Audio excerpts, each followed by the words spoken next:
El siguiente elemento que vamos a ver es el detector de fase. Como decimos, el detector de fase genera una tensión de salida que es proporcional a la diferencia de fases que tiene a su entrada. El primer circuito que podemos utilizar para hacer un detector de fase es un simple mezclador doble balanceado, en el que por una de las patillas de entrada metemos la señal de referencia y por el otro metemos la señal del oscillador local. A la salida vamos a tener lo siguiente. La señal de referencia será una amplitud por un coseno de la señal de referencia y el oscilador local será una amplitud multiplicado por el coseno de la frecuencia del oscilador local. Si esta consideramos que tiene fase 0, pues la fase que tenga esta será la diferencia de fase entre estas dos señales. ¿Vale?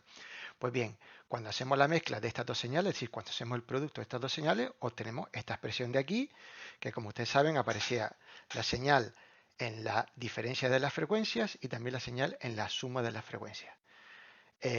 Dentro del bucle sabemos que tiene una respuesta de filtro paso bajo, con lo cual esto se desaparece y nos quedamos con esta parte de aquí que cuando la señal de RF, la frecuencia de RF y la frecuencia del oscillador local son iguales, nos da esta expresión que está aquí, que es K por la amplitud de la señal de referencia, por la amplitud de la señal del oscillador local, por el coseno, esto se convertía a cero, decíamos, y por el coseno del desfase que hay entre las dos señales. Es decir, una constante multiplicada por el coseno del desfase que hay entre las dos señales. Es decir, que la respuesta de este detector de fase tiene una forma de tipo senoidal. Y por tanto, podemos decir que la fase, la tensión de salida sigue al desfase en un rango lineal más o menos de menos pi tercio a más pi tercio. Si aumentase mucho el desfase entre las dos señales, puede darse el caso que incluso la fase cambie y por tanto el bucle dejaría de estar enganchado. Por tanto, decimos que el margen lineal que obtenemos con este tipo de detector de fase basado en mezclador de balanceado es de más menos pi tercio, no es muy grande, de los que vamos a ver es el menor que tiene.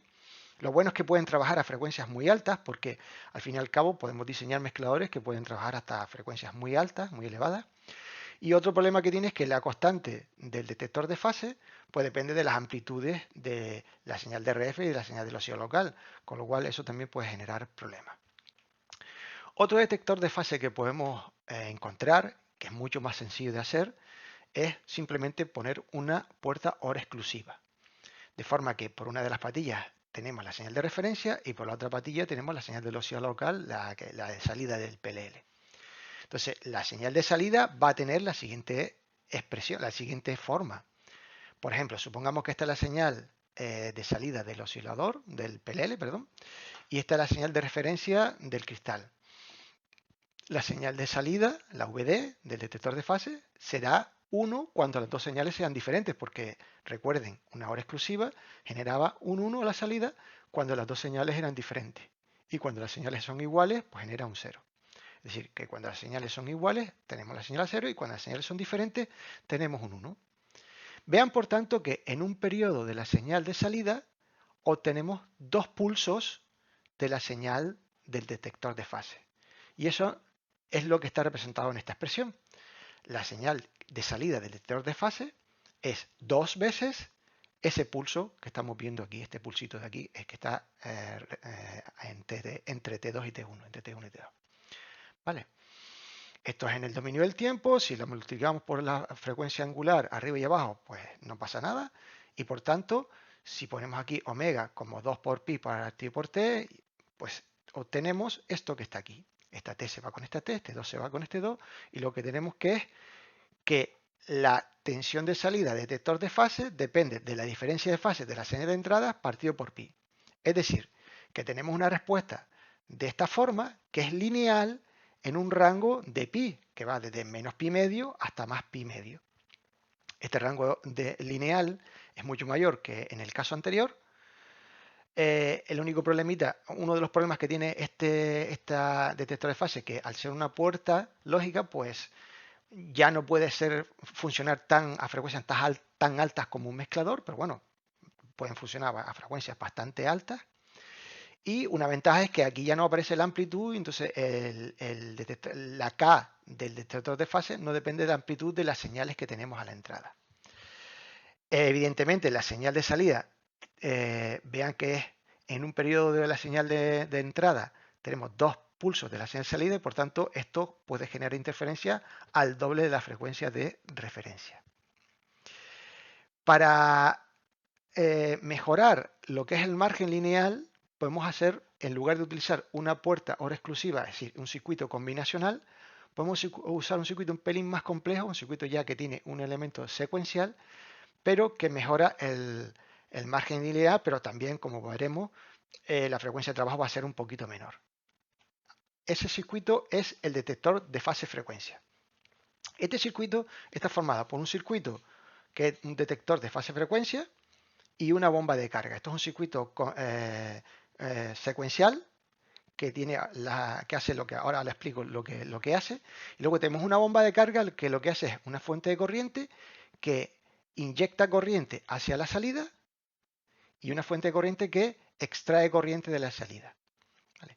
Vean que el detector de fase-frecuencia, pues evidentemente tiene la entrada, la señal de referencia y la señal de salida del PLL, y a la salida tenemos 2 salidas, una que se llama up y otra que se llama down. El funcionamiento es el siguiente.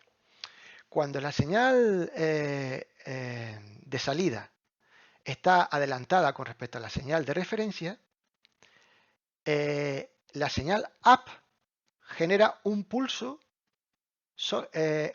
hacia arriba. Es decir, que en un periodo de la señal de salida solo vamos a tener un pulso y no 2 pulsos como en el caso de la hora exclusiva. En el caso de que esté adelantada la señal esta con respecto a esta, el pulso aparece en la señal up, mientras que en el caso contrario, en el que esta señal esté retrasada con respecto a la señal de referencia, el pulso aparece en la señal down y no aparece en la señal up.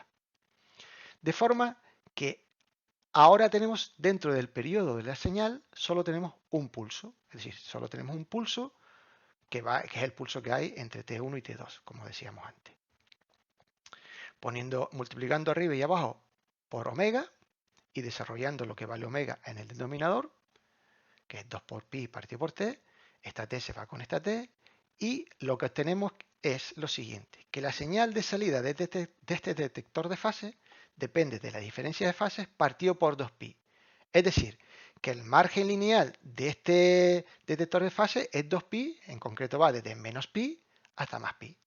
Vemos que el margen lineal es mucho mayor, es decir, ya cubre todo el círculo completo desde los 360 grados, 2pi. Y el único problema es que ahora, al no tener solamente circuitos combinacionales, sino un circuito secuencial, esto es una lógica secuencial muy sencillita de hacer, pues la frecuencia de trabajo ya no es tan grande como en los casos anteriores, aunque puede llegar a ser bastante grande. También tenemos la ventaja de que la K de este detector de fase no depende de la amplitud de las señales de entrada, y como aquí hay un pulso por cada señal de la señal de referencia, pues podría generar interferencias a la misma frecuencia que la señal de referencia.